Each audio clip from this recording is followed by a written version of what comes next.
Hi,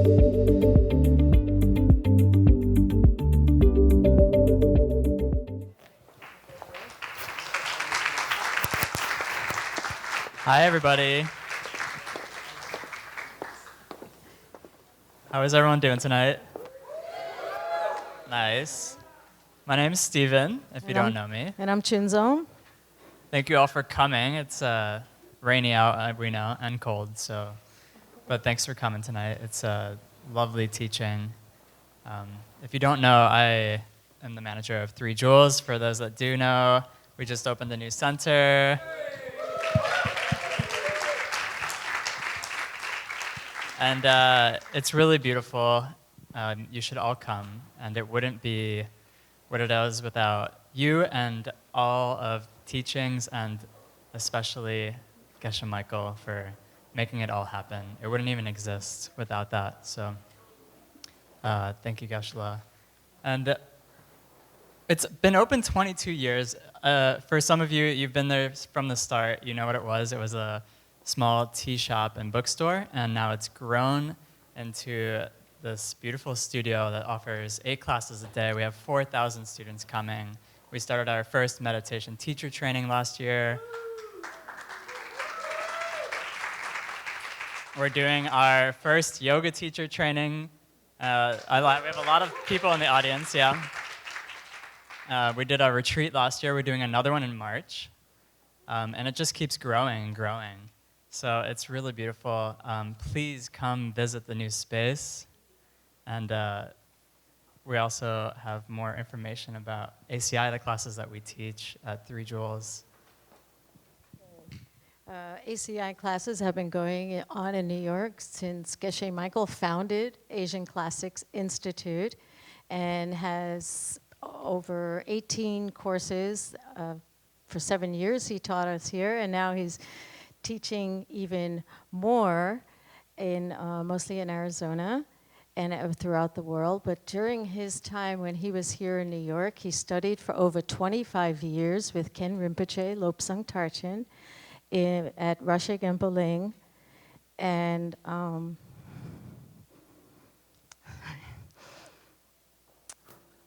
who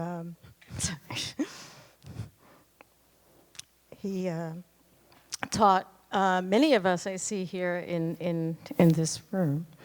So, and he had Geshe Michael, as he was teaching us today at the Diamond Club, he talked about how Ken Rinpoche had him use the Diamond Cutter Sutra to, in his business, which he did for several years at Andine International, which he grew from a 50,000 investment into, I think I'll get it right this time, a 50,000 loan into $200 million in sales. So that's using the Diamond Cutter Sutra, which tonight is what we're studying. And it's a commentary by Kamalashila, which is really extraordinary. As Chunsum will be teaching more on this Thursday. Oh, at 3 Jewels. And it's really beautiful how it goes into different meditations that he, Geshe has designed based on Kamalashila's commentaries. So it brings these beautiful, in-depth messages to us in real life. And that's you can apply it in your daily life, and that's really great. And what's happening now is that is a course that there'll be another part coming up in April, part 5, and maybe that's the last of it, we don't know. It could keep going. But that's the other Kamalashila that we'll be covering. And currently, Geshe Michael's also putting together with Asian Classics Institute, they're like developing a new meditation training. And ACI is like, it keeps growing. And I just want to take a moment to thank the ACI President, Venerable Jigme, and Tim.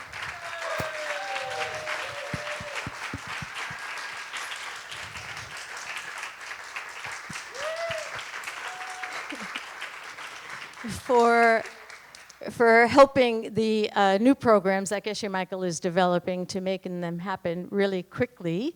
And they'll tell you later where they're happening at the end of the year. But this curriculum is going to be really innovative and a very comprehensive meditation program. And ACI will teach, hopefully, here in New York with these new trainings, and we can have a place that we can go stop by. And soon, also, Geshe Michael will be traveling, so we still have him in New York. Oh, right, we're not saying that today. Okay, sorry. For one more day. So, but anyway, I really want to welcome Geshe Michael back home in New York City, and hopefully he will come again next year to teach us Kamalashila Part 5. So, thank you. Thank you, everybody. Geshe Michael.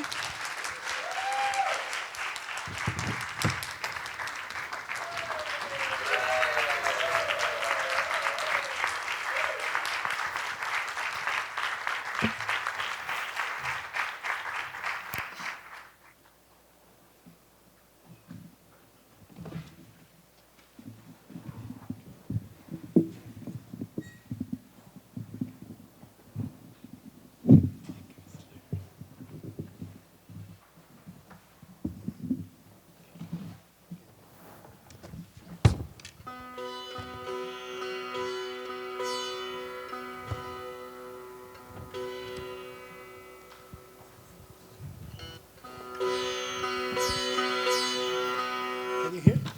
I'm sorry.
Hi. You guys are going to give me trouble because half of you didn't come last night. Raise your hands if you didn't come last night. Yeah, see? Ah, yeah. Okay. Okay, it's because of them I have to teach the pen, okay? It's not that I want to teach the pen. I don't want to teach the pen. Okay? Francis, you ready? Okay, he's my helper. I'm sorry to put you other guys through this. It's not fair, I know. Anyway. Okay, just don't get nervous. Just answer. Don't think about it, okay? What's this thing? Yeah, okay. If a dog came in here and down here, puppy dog, and I wave it in front of the dog, what will they do with it? Yeah, they will chew it. Does the dog see this as a pen?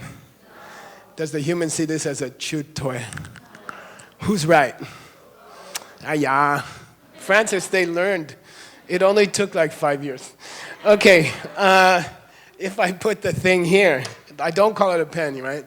If I put this thing here, and then all the dogs go out of the room, and all the humans go out of the room, there's nobody left in the room. Then at that time, is it a pen or is it a chew toy? Good. Now, Francis, I didn't prepare you for this, but what do we call that in Buddhism? What's the name for that? Don't cheat, Grandma. Emptiness, okay? So forget what you ever heard about emptiness, okay? It's not like you close your eyes and everything's black, okay? That's not going to make you successful or happy, okay? And it's not that you close your eyes and you just watch thoughts come and go, because that also won't make you happy. My Lama used to say, if that was the goal of emptiness, then you could just buy a six-pack of beer and drink it fast, and you could see emptiness, okay? So it's not that you close your eyes and you try to think about nothing, okay? Then the worst version of emptiness, which is wrong, is it means that nothing's right or nothing's wrong, okay? So that's also obviously completely crazy, you know. So, or the idea that you should try to think about nothing when you meditate, because actually that does have a karmic result. If you, just sit in the corner and you stare at the wall and you watch your thoughts and you watch them fade into nothing, it does have an effect. It's in the scriptures. You become forgetful. And you leave your keys and your cell phone and you wander around the house like this. And okay, so those are not emptiness. Emptiness, as Francis pointed out, is when this thing is here and all the dogs are gone and all the people are gone, then this is emptiness, okay? And it's like a white movie screen. Think of it like a white movie screen. Okay, Francis, you ready? Geshe Michael comes back in the room. He walks up to this thing. He looks down, and it becomes what? Yeah, it becomes a pen again, okay? What if the dog walked in before me, and they go, rah, rah, rah, rah. What does it become? Chew toy. Chew toy. Okay? Which proves, I'll ask you, is the pen coming from the pen, or is the pen coming from me somehow? Yeah, it must be coming from me, because otherwise I would start to slobber when I come up here, okay? And I don't, not usually.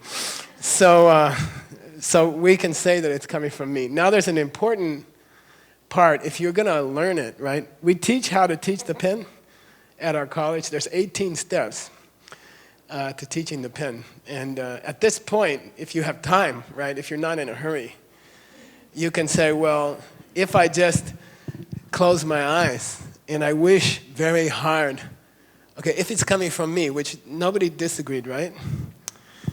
If it's coming from me, can I just hold it in my hand and close my eyes? And can I wish that it was something else? Can I think positively and visualize very strongly that this is a diamond and not a pen? Then, since it's coming from me, will it become a diamond? We can try, but it doesn't work. And, depends on what country you're in, but it's the same for mantra, jo. You can do Om Mani Padme Hum or any kind of mantra. You can also do a prayer, but it won't work. It won't become a diamond, okay? And you know that. if things became things because you wanted them to become things, then everybody would have what they want.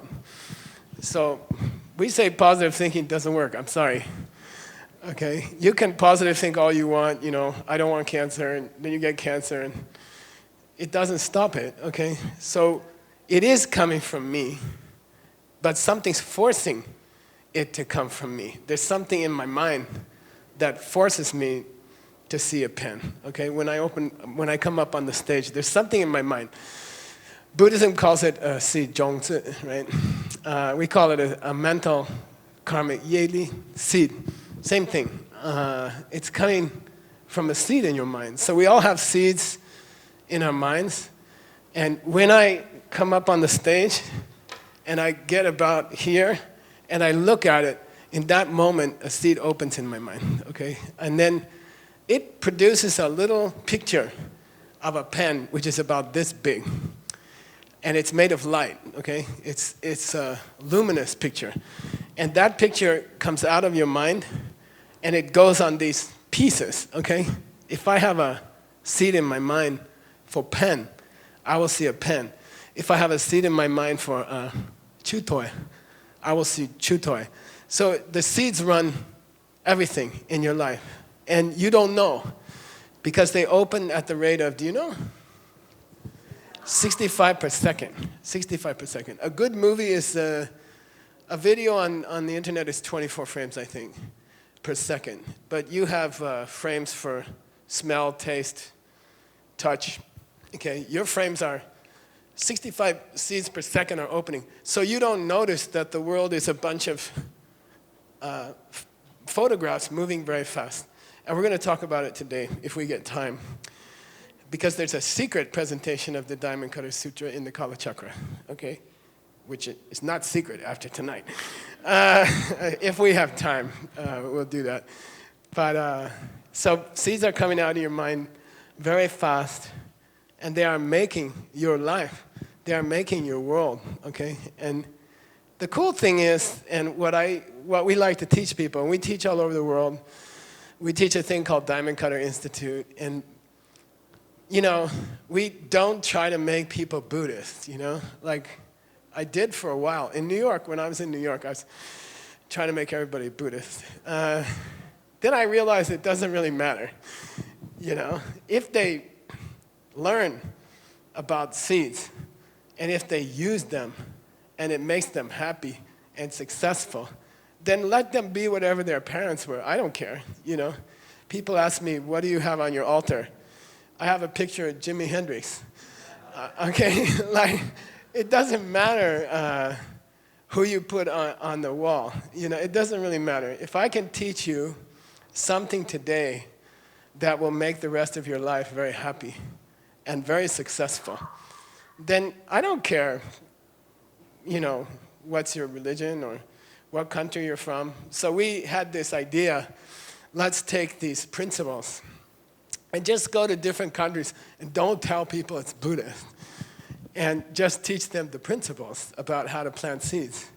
Because if I can learn to plant the seeds I want in my mind, then I can design the rest of 2018. You see what I mean? I can design each part of 2018 here.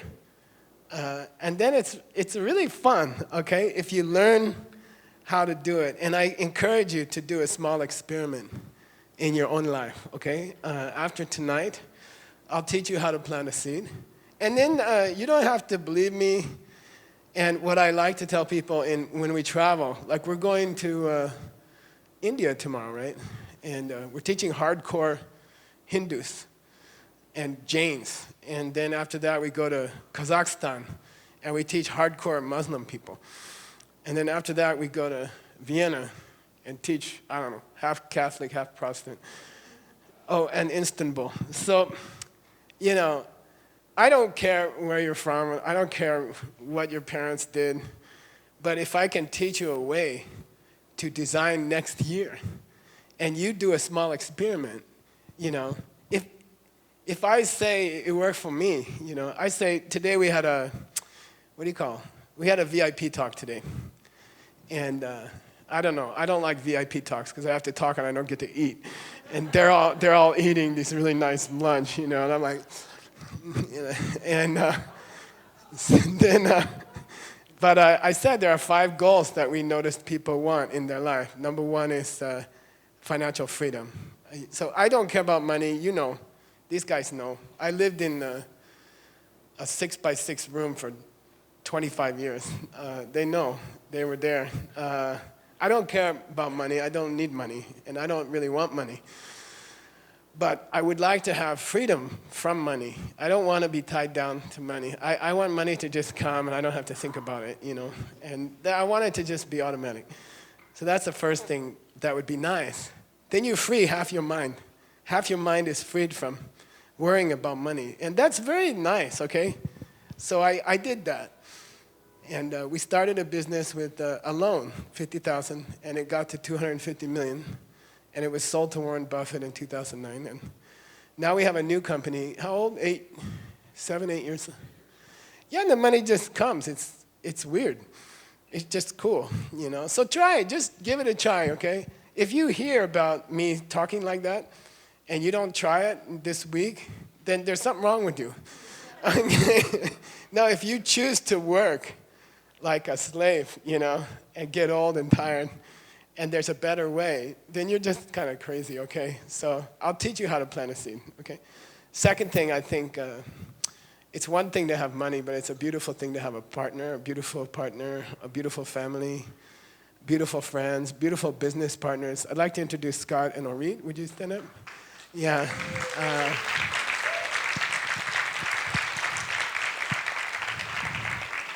So we have our company together. John Foley sometimes helps us, please. Yeah. If you ever saw Top Gun, the guy going in the plane like this, it's not Tom Cruise, it's him. He was in the Blue Angels, and he did some of the flying for that movie. So anyway, we give talks together sometimes. So anyway, if you hear about it, second goal would be have a beautiful relationship. Third goal, I think, is to have good health, have energy, don't be tired all the time, be able to do headstands. Where's Lady Ruth? She's hiding. Oh, hi. She's my real first yoga teacher. I'd like to thank her, Lady Ruth Lau.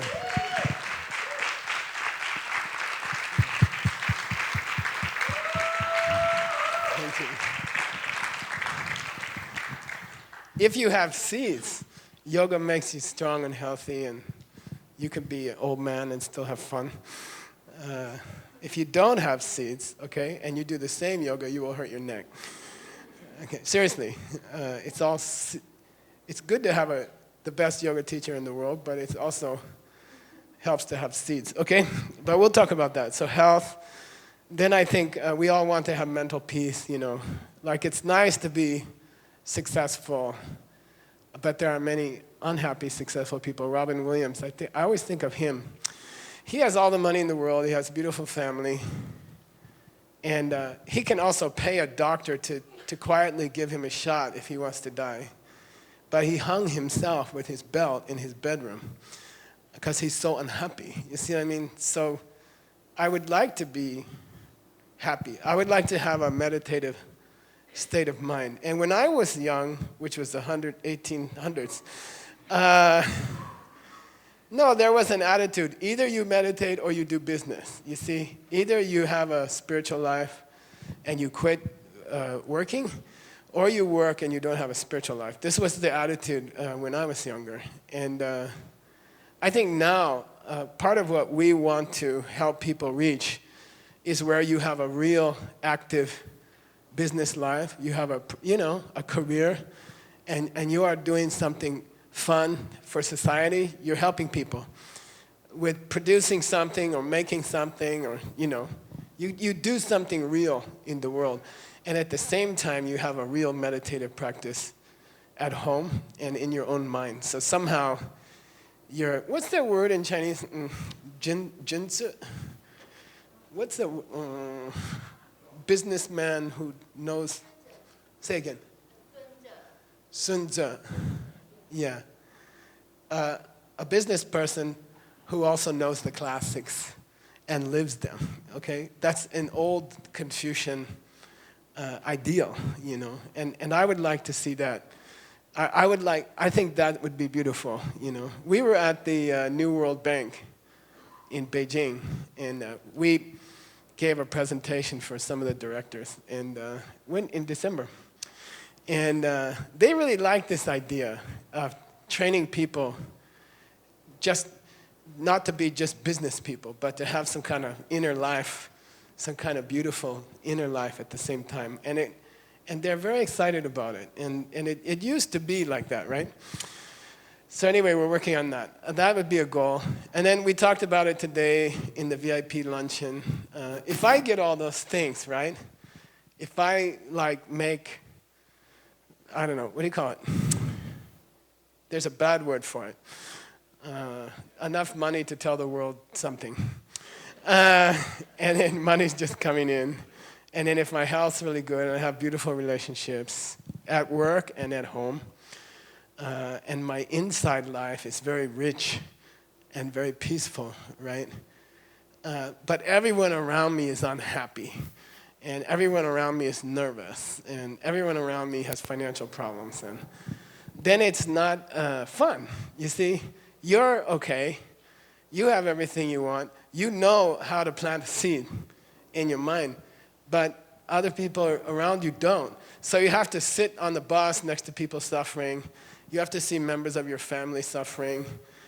And it's not fun, you see. So for me, and in Buddhism, we say to share it with other people would be happiness, you see. If I can teach you something, it's, you know, if I gave you right now $10,000, right? You would thank me, you'd be all excited. And but if I taught you a way to make $10,000 every day, what do you call it? Don't give a man a fish, teach him to fish, but we're all vegetarian. You know, teach someone how to do it themselves, then that's the greatest gift. And when you give it to people, you feel happy all the time because the next time you see them, I was in Shanghai last year, and this guy was waiting at the door for me. When I finished the talk, I left the room, you know, and he was, I know this kind of person. They're like this. I got to talk to you. I got to talk to you. And I'm like, I'm busy. He says, no, I got to talk to you. You know, I'm like, I'm sorry. I really don't have time. My whole life is booked, you know. They're like, okay, just talk to me in the elevator. Just talk to me in the elevator. I'm like, okay.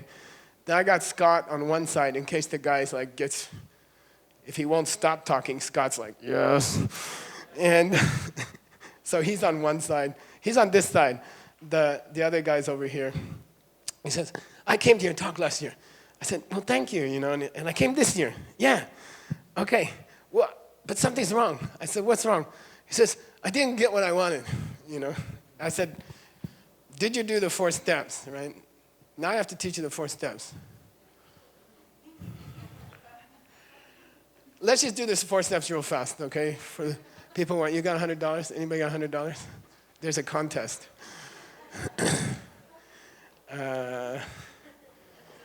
Okay, I'm gonna do this lady. Do you mind to help me?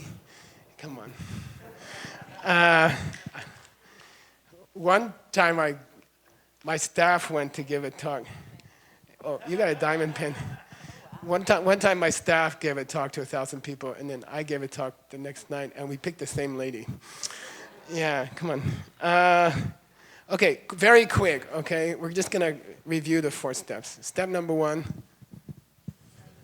decide what you want. I gave you 5 classical choices, but you can choose something else. There was a lady in Singapore, she says, I want to be the swimming champion of Singapore. I'm like, okay, she's now the swimming champion of Singapore. Really, what do you call that dancing underwater thing? What's it called? Synchronized swimming. She's the Asian medals champion. That was her. You choose what you want. Okay, that's the first job. If you don't know what you want, choose that. Okay. Number 1, I want to know what I want. Okay, and it works. Okay. Number 2, you must have a karmic partner. Okay, this system of Lord Buddha doesn't work without a karmic partner. It's like, I like to say it's like playing basketball without a floor. You know, it's not going to work out. So you need to have a karmic partner. And that's step number 2. They should want something similar to what you want, you know. So if you want a boyfriend, don't pick someone who wants money or something like that.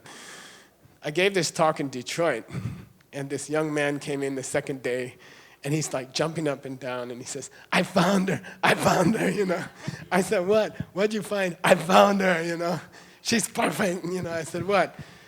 Who is it? She's poor, she's sick, and she's old. And he's all excited, you know, because he can get good health, money, and what's the other one? A partner at the same time. So anyway, yeah, try to find somebody like that. Okay, that's the second thing. Third thing, help them for 1 hour every week to get what they want. Okay, help them for 1 hour every week to get what they want. Okay, and I don't mean you have to give people money. It's kind of more useful if you teach them how to make money, right? It's kind of more useful to teach them a skill. That's what we do with the refugees. 31 years. Dr. Chilton, you have to stand up. Yes, thank you.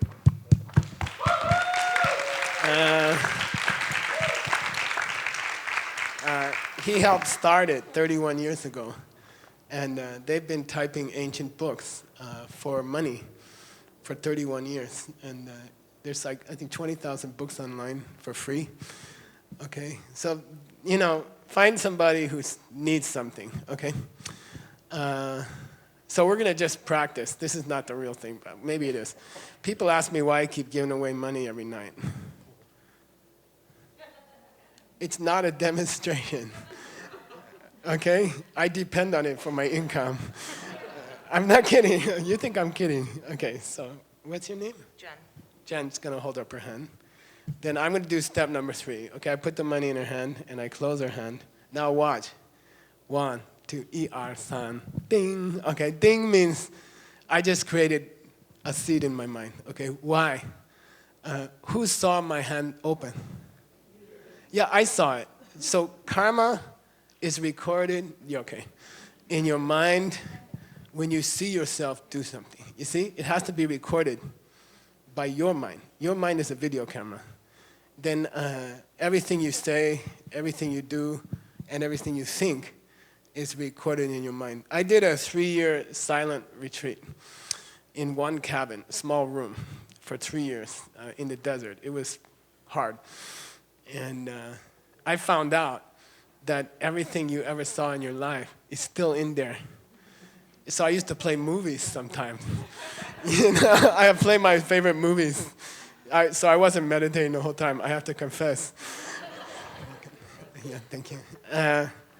So that's the first 3 steps. Okay, now if you plant a karma, it might take 1,000 years to open. Okay, that's the problem. You see, if karma opens in 24 hours, everyone will be a nice person. You know, if I give her $100 and tomorrow I have 1,000, then everybody would figure it out. The problem is there's a long time delay. You see, there's a very long time delay. It can be a year, it can be 10 years, you know. So people don't get faith in the system because it takes so long to get your interest back, you see. So you have to know step number 4. Shi Sampajor Tartuk. Tartuk means you have to put prana on the seed, okay? You have to put chi on the seed. The way you put chi on a seed is you think about it, okay?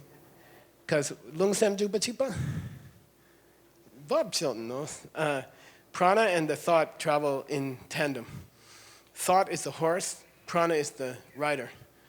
And if I think about giving her money tonight, if I think about it tonight before I go to bed, then the prana, the chi goes to the karma, and it heats it up, and it opens fast. It'll open, I don't know. I gave a talk in Singapore, and Malaysia and Indonesia, and I gave away 10 $100 bills in 10 nights. Then I came home, and my Jigme, where are you? Anyway, she's my secretary for 25 years. Sometimes she puts mail on my, yeah, thank you.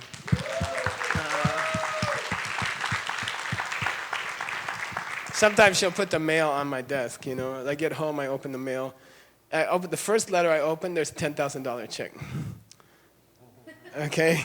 From unexpected, just a gift from somebody. So I gave away 1,000. Normally the return is about 10 times, okay? No, it is. It's really about, I'm designed tonight $1,000, okay? And it's very frustrating for me to give these talks. In fact, do you know Spiritual Gangster? It's a yoga clothing company. They're in Bloomington recently.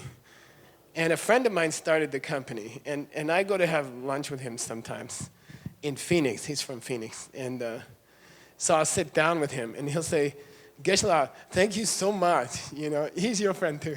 He'll say, thank you so much. You know, I'm wealthy now. It's all because of what you taught me. And he says, but something disturbs me. And I'm like, what? He says, how come people right around you don't use it? You know? And I'm like, I don't know. I don't know why they don't use it, you know? And he says, I use it every day. And that's why I'm in Bloomingdale's, you know? Like, he started with 3 T-shirts or something. And now I think he's the biggest yoga clothing company in America, okay? And anyway, try it, okay? Don't be stubborn, okay? I don't know why I have to see stubborn people. That's an old DCI joke, because everything's a mirror, right? So anyway, okay. So anyway, step number 4, before you go to bed at night, think about the good things you did, okay, for other people.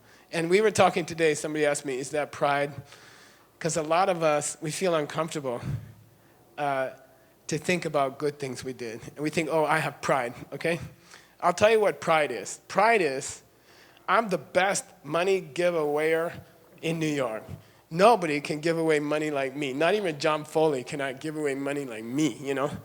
That's pride, and that's a bad seed, okay? You will have bad results, okay? Happiness, rejoice. We call coffee meditation. It's like, I'm so happy I'm making money with a new system, you know, by helping other people. This is cool. This is really nice, you know? And I'm so happy I helped this lady, Jen. She seems happy. She's going to take her friend out to dinner afterwards, right? And I'm just happy that she had a nice smile. And it's fun, okay? So have fun with it, okay? That's a very powerful karma. Fun is a very powerful karma, okay? Now, we aren't talking about the 4 steps. We're talking about the guy in Shanghai who was nervous at the door. Do you remember? Then he's like, it didn't work, you know? I'm like, oh boy. I said, okay. In my mind, I'm like, let's check and see if he did the 4 steps. Then I was in the diamond business in New York for 19 years. And Chinzom said a few years. It's like 10,000 trips on the bus from hell. 19 years in the diamond business. And my boss, he taught me I did negotiations all day with diamond sellers. And my job is to, you know, see if they're telling the truth or not. And my boss taught me the trick, you know. One is a person who is about to lie will look down. You know, you say, how much does this diamond cost? They'll say, $2,000, you know. And then you say, I don't think so. And they'll say, yeah, you're right, it's really $1,500. You see, so if they look down, they're going to lie, okay? Second thing, they'll move something on the table just before they lie. They'll move a pencil or they'll reach for something on the table and they'll move it. So I'm watching this guy's eyes, you know. I said, did you do the 4 steps? He said he didn't get what he wanted. Did you do the 4 steps? He's like, yes. I'm like, dang, he's not lying. I said, no, I'm sorry. I said, did you do number 1? And I look at his eyes and he's like, yes. And I said, well, what did you do for number 1? He said, well, I chose to make $10 million. He was offended that I didn't remember his goal, because I meet 20,000 people every year. We teach 20,000 people every year, and he was very offended that I didn't remember that he wanted $10 million. So then I say, okay, did you pick a karmic partner? I'm doing Rachana, okay? And he's like, yes. Then I'm like, who was it? And he says, oh, my friend, he wants to start an export business, same business. And I helped, I said, did you help him? He goes, yes, I helped him, Then I'm like, dang. Then I said, so every night before you went to bed, did you think about the kind thing you did for this other person? Yeah. I said, no, you didn't. He said, how you know? I said, you didn't do it. He said, yeah, I didn't do it every night. I did sometimes. I didn't. This is so typical in the whole world. You're going to do the same thing tonight. You'll say, I'll do it tomorrow. And then you won't get anything and you'll blame me. Okay? So tonight, I checked his eyes and he's like, yeah, I said, you didn't do number 4. And he said, you're right, I didn't do number 4, because I didn't feel comfortable to be happy about my own goodness. So don't do that, okay? That's stupid. It's not pride, okay? It's not pride. Pride is you tell all your friends, oh, last night Jen came to the talk, I gave her $100. Aren't I so good a good person? That's pride, okay? This is not pride. Just quietly, before you sleep, think, I did something good for another person, okay? It's all private. It's all quiet. You don't tell anybody, okay? Then I told him that's why you didn't get that's why you didn't get anything, And then he got really angry. He got really like, ugh. Then he said, I didn't say that. I said, you just told me the reason we're talking is you said you didn't get what you want. Yeah, I didn't get what I want, but I didn't say I didn't get anything, I said, well, what did you get? He said, I only got $8 million. Then I'm like to Scott, Scott's on this side. I'm like, I wish I had this guy's problem. So he was complaining.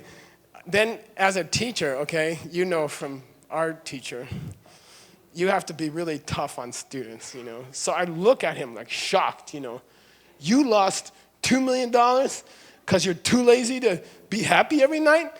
I screamed at him. Then this year I met him in the elevator. This time he's waiting in the elevator. And he's like, I got it. I did it. I got 10 million, and he got it the second year. He got 10, okay? So step number 4 is important, okay? Step number 4. Now you know how to plant the seed, okay? First step, decide what you want. Second step, find a karmic partner. Third step, help them 1 hour every week. 1 hour every week. If you tell me you don't have 1 hour every week to help another person, okay, go work 80 hours. Go work 80 hours till you're too old to do it, Okay, I agree. Don't work 79 hours and give the guy 1 hour. Work 80 hours, and work, okay, until you're too tired to work, okay? It's like crazy. Don't tell me you don't have 1 hour to make $200 million. Just do it, okay? Just try it, okay? All right, now, my 2 husbands ready? Okay, this is a skit we did last night. I'm sorry. You guys, the biochar people came already. We got to be the same, I think. Who's number 1? Okay, good. All right, this is a very fast skit. I'm sorry if you were here last night. It's not my fault. These people just came tonight, okay? And then we'll get to the Diamond Cutter Sutra, okay? Lexi, you ready?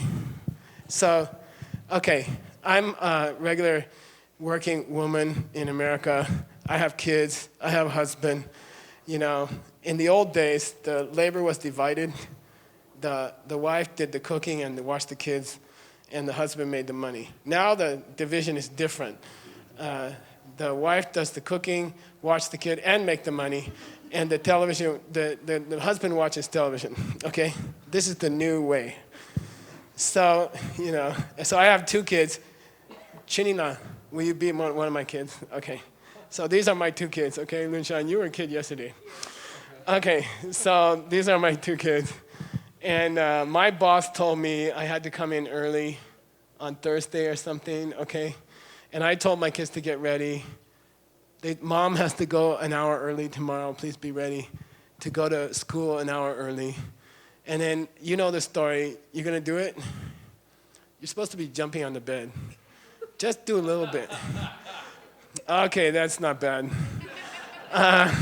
then they were jumping on the bed. They weren't ready. And I say, you're the stupidest kids in New York, or howl. Okay? Like I get mad at them and I say, who heard me? Yeah, I did. And that plants a karma, okay? You gotta notice that, okay? Your mind is a tape recorder. And when you say something, that plants a karma. It makes an impression on your mind when you hear yourself say, you are the stupidest kids in, where are you from? New Jersey, right? You're the stupidest kids in New Jersey. And then, then that makes an impression on your mind. And then in about, I don't know, couple hours, that becomes a sanskara. That's planted in the mind. It becomes a karmic seed, okay, in about 2 hours, something like that. So it makes an impression, literally it makes an impression on your mind, okay? So I have this seed now in my mind because of my 2 bad kids. You're not so bad, she's, okay? So now next week, I come home from work, I'm tired, I picked up the kids, the bad kids, and I picked up groceries, and I'm exhausted because I worked all day, because the husband's watching the internet, right? And it may have never happened to you.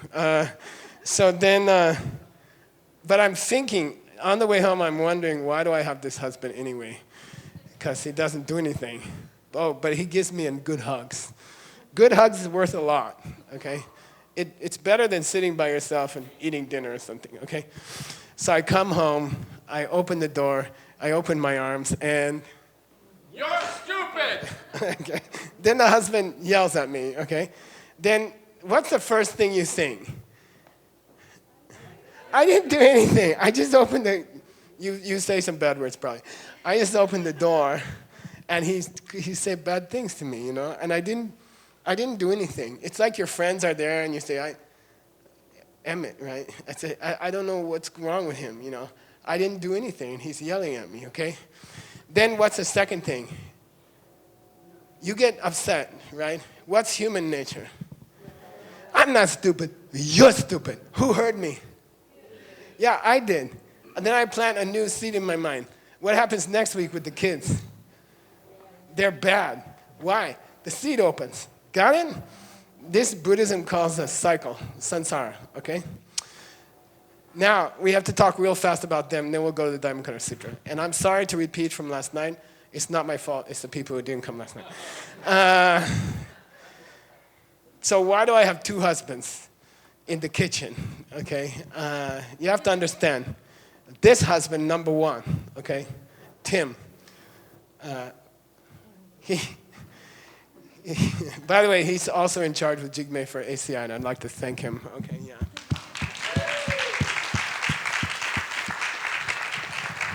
And they do lots of retreats every year in different countries and different places, Thailand, Mexico, Diamond Mountain. So, come sometime. Talk to him. I think he's going to pitch it later. So this husband is here because I didn't do anything, husband. Okay, got it? This one just yelled at me. I didn't do anything, all right? This husband, Scott, husband number 2, he comes from me, okay? Got it? He's coming out of my seeds. What seed? That I planted with the 2 bad kids, okay? That put a seed in my mind. And then that seed opened, like the seed for the pen opened, right, Francis? When Geshe Michael walked up on the stage, that seed opened and a pen. That became a pen, okay? Then when I walk in the door, that seed opens and my husband yells at me. So there are 2 husbands here. This one, do you remember from last night? He's called Mr. I didn't do anything. Okay, I didn't do anything. Okay, that's the first one. Second one is coming from my seeds. Okay, now one of them exists, one of them doesn't exist. Which is which? Yeah, number 1, which is Tim, he doesn't really exist. Okay, he's not my fault. Okay, then this husband, he is my fault. Okay, he's the one that came from yelling at my kids. Okay, got it? Now, what is emptiness? It's worth $50. If someone gives me, no, you don't count. He cleaned out my pocket yesterday. Huh? What? Too easy. Huh? You said, wait, say it again. Yeah, that one is emptiness, okay? Why? Give me 3 reasons why, and it's really, it goes up to 100. You got 50 already. How could something... No, there's 3 things about him. No, come on, let him. Okay, forget it, 50. Buddha said, that one cannot exist, never existed in the past, and will never exist in the future. Totally impossible. Okay, Buddha said it that way, 3 things. You know, isn't there now, wasn't there yesterday, will never be there tomorrow. And that fact that you never met a person in your life who's not coming from you, okay? You never met a person in your life who's not coming from you, okay? That's emptiness. That's what Buddhists call emptiness, okay? So forget everything you ever heard about emptiness, okay? That's real emptiness. Why? Because it can help you to create a perfect partner, okay? Real emptiness is really useful, okay? Real emptiness, what do you call it? Kongxing, gender. Gender kongxing is really useful, okay? Because then you can make a perfect partner, okay? You can change your partner without talking to him. Fix your seeds here with your kids. And then suddenly he becomes a nice person. And you don't have to negotiate with him, okay? It's very useful if you're married, okay? All right, you husbands can go, oh, by the way, this husband exists, and it's worth $50 if somebody can tell me the Buddhist word for the second husband. Yeah, not you guys. Huh? No, he's gotcha. Tim's gotcha. Huh? Karma's close. You're getting close. It's the opposite of the coin of emptiness. Huh? Who said that? Dependent, $50, okay? See me afterwards. Okay, there's a long word in Buddhism. It's called dependent origination, okay? He comes because of my seeds. That's called dependent origination. The opposite of that is Tim, who's emptiness. And they're flip side of the same coin, okay? This one comes from how I treated people yesterday. That's called, in Buddhism, dependent origination. And this one was never there, okay? That's called emptiness. Okay, so I owe 50 and 50. Okay, meet me afterwards. If you don't meet me, I'm not responsible. Okay, all right, thank you. Okay. Now we're caught up to today, okay? And I apologize again to people who were here yesterday, but now you'll remember it for 2 days instead of 1 day. Okay. We were going through the Diamond Cutter Sutra, Jinkanting. The last page has a poem on it. So the Buddha, went out with a poem. By the way, we're using the big reading, okay? You should have a big reading. If you don't have a big reading, raise your hand. Can someone bring them a big reading? Okay? Keep your hand up or they don't know who you are. Unless you didn't take a shower. Okay. Sorry, it's coming. So we're going through this reading, okay? And this is an explanation of the poem at the end of the Diamond Cutter Sutra, which is so holy that it became a mantra in Tibet. And you can learn it. What's the Sanskrit? Tarakati miram dipo mayam shaya buddham Swapnam cha, vidyu, dambram cha. Evam drashtavyam Sanskritam, very famous, okay? You should learn it if you're a Buddhist, okay? It's a good poem. Inside that poem, anybody with their hand up is going to get a reading. Inside that poem, there are 9 messages, okay? There are 9 different messages inside the poem. We did half of them yesterday, and we're going to do the other half tonight, okay? So you have to stay until I finish. One more here. Hannibal. One more here. Danielle. Okay, here we go. We're on page 5. And we're on number 5, okay? So we covered already. Somebody tell me the first one. I'm not offering any money. You should know. Star, okay? Life is like a star. What's the second one? Cataract, problem with your eye, like a scratch on your eye. What's the third one? butter lamp, karma rubbed in marble, the Gyuma, Maya, illusion, okay? We're in the middle of the fourth one. We're on a pretty good track to finish, unless Geshe gets distracted with some story, okay? So we're in the middle of explaining the meaning of illusion, okay? If someone could give me the one word for illusion, I'm sorry, I don't usually bribe people, but it seems to work in New York. No. One English word for Maya. Who said discrepancy? Okay, 100, meet me afterwards. Discrepancy between what you see, what's appearing to you, and what you think you see, okay? A discrepancy. There's a difference between the way it looks and the way it really is. In the kitchen example, see if I get you used to money, you'll answer. In the kitchen example, it looks like the husband yelled for no reason at all, okay? But the reality is, he's coming from you. He's yelling because you yelled at the kids last week, okay? That's illusion. That's classical Buddhist illusion. Don't think it's anything else. Maya is nothing else. There's no other meaning of Maya. Maya means discrepancy between what you think you see and what's really there, okay? If you think you see a husband yelling at you that's not coming from you, you can get angry, okay? Then it's possible to get angry.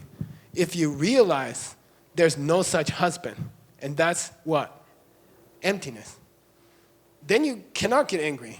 You can get angry at one person, who? Yourself. Got it? Okay? Emptiness is useful, okay? A person who understands emptiness should be free from anger for the rest of their life, in theory, okay? But Geshe Michael can tell you, it sometimes breaks down in a few moments, okay? If your partner really yells at you, or somebody pushes you in the subway or something, you suddenly forget all your Buddhism, okay? And I'm good at that, okay? So anyway, we're in the middle of Maya. Maya means discrepancy between what you see and what's really there, okay? It looks like the husband decided to yell at you for no reason. But the reality is, he's coming from you, okay? And that's illusion. That's the meaning of illusion. So don't think any weird thing, All the weird things about Buddhism are weird. They're not correct, okay? They're all stupid, okay? Somebody explains that to you, just yell at yourself in the bathroom. Okay, all right, page 5, number 5. You have 3 options when you're in the kitchen with the husband and he's screaming, okay? You have 3 options. He's yelling at you, okay? Option number 1, no one ever taught you the pen. Francis was unavailable that day, and he didn't teach you the pen. He's like he's in the 2nd grade. He's gonna be scary later, okay? You gotta be careful. He'll be lecturing you, Ori, if he's not already. So there's people who never heard anyone talk about how you plant things in your own mind. There's a lot of people, like 7.999 million in New York, okay? A lot of people just never heard about it, okay? They have no chance to have real happiness in this life, okay? They will get angry at every person who yells at them, or they will think they should get angry, okay? Even if they don't get angry, they'll think they were right, you see? So that's first choice, person who never heard about emptiness. We say that person has very little chance of really overcoming anger in their lifetime. They will always be about as angry as they were when they were a kid. Maybe they were a nice kid, but they will not improve that way, okay? Second kind, you walked in the kitchen, your husband yelled at you, you forgot about this talk, which is gonna happen after tomorrow, and then you called them stupid, and then you went to you went to change your clothes, and you suddenly, 10 minutes later, you realize you just planted some bad kids for next week, okay? Like you kick yourself and you say, I'm stupid, Then it's true, okay? That means that's how to prove your husband's right, by the way. Okay, is to yell back, okay? Now, third choice, you remember, okay? You remember, okay? Then you come in the kitchen, right? You open the door, you put your arms out for a hug, right? And your husband says, "You're stupid." Then what do? Okay? Does it not hurt? It hurts, okay? It hurts. It still hurts, okay? I'm sorry. But if you're a really well-trained person, and that's the goal of everything we do, is to create well-trained people, mentally well-trained, spiritually well-trained people. If you're well-trained, this too hot. Microphone too hot. Maybe you're too hot. Maybe it's your karma. Okay, anyway, if you're well-trained and you come in the kitchen and the husband says you're stupid, then what are you going to do? You see, you're going to you can't call him stupid because you're not stupid. If you're stupid, you call him stupid, and then your kids are bad next week, okay? So you just have to kind of smile and say, "Okay, honey." And there's a Buddhist practice. You say, "Good, I just used up a bad seed. Call me stupid again. Let me use them all up until he gets tired. Then you're using up seeds." A real Buddhist is like, he called me stupid again. Yay! He called me stupid again, okay? So those are the three options, okay? Number 5. And by the way, these explanations came from 6 different lamas over a period of 1,300 years, okay? First one is 1,700 years, Vasubandhu. Second one was Kamalashila. Third one is Choni Lama. Fourth one is Jamyang Shepa. Fifth one is Tendar Haramba from Mongolia, Alaksha. And the 6th one was Koincho Tembe Dunme, okay? So I'm giving you 6 different lamas in history over 1,700 years. They each explained this famous poem. Everyone likes to explain this poem. Me too. Okay? So, okay, that's number 5, okay? That's an explanation of Maya, okay? That's an explanation of illusion. Now let's go to the next page. Page number 6. It's called Aryadeva's Dog, okay? So Aryadeva wrote a poem called 400 Verses, Chatur Shataka. And he lived about 1,700 years ago, 1,800 years ago. And he calls it the dog, okay? He calls it the dog. He calls it illusion is the dog. And he gives 2 examples. And we can do it with Lucy. Is it Lucy? We can do it with Popo. They got 2 new cats. We can do it with Popo and Lucy, okay? It means you go like this, okay? And then you go like this. You take like a rock, okay? Aryadeva says you use a rock. And you take a rock and you go, and then the cat's like, and then you throw it. And they run after the rock, okay? Then they go, then they look at you like, they're supposed to feel guilty. Right, Michael? You're supposed to feel guilty because you tricked the cat or you tricked the dog. That's called Aryadeva's Dog. Aryadeva wrote a poem about this dog, okay?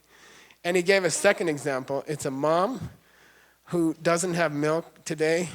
Then she will stick her finger in the baby's mouth. The baby's like, okay, I didn't have babies this life, but I heard about it. And then they put a finger in the mouth. Then the kid, for a moment, the child is like, and then they're like, and nothing comes out, okay? It's called unfulfilled expectations, okay? This is illusion, okay? Illusion is all about unfulfilled expectations. In our kitchen example, what was the expectation?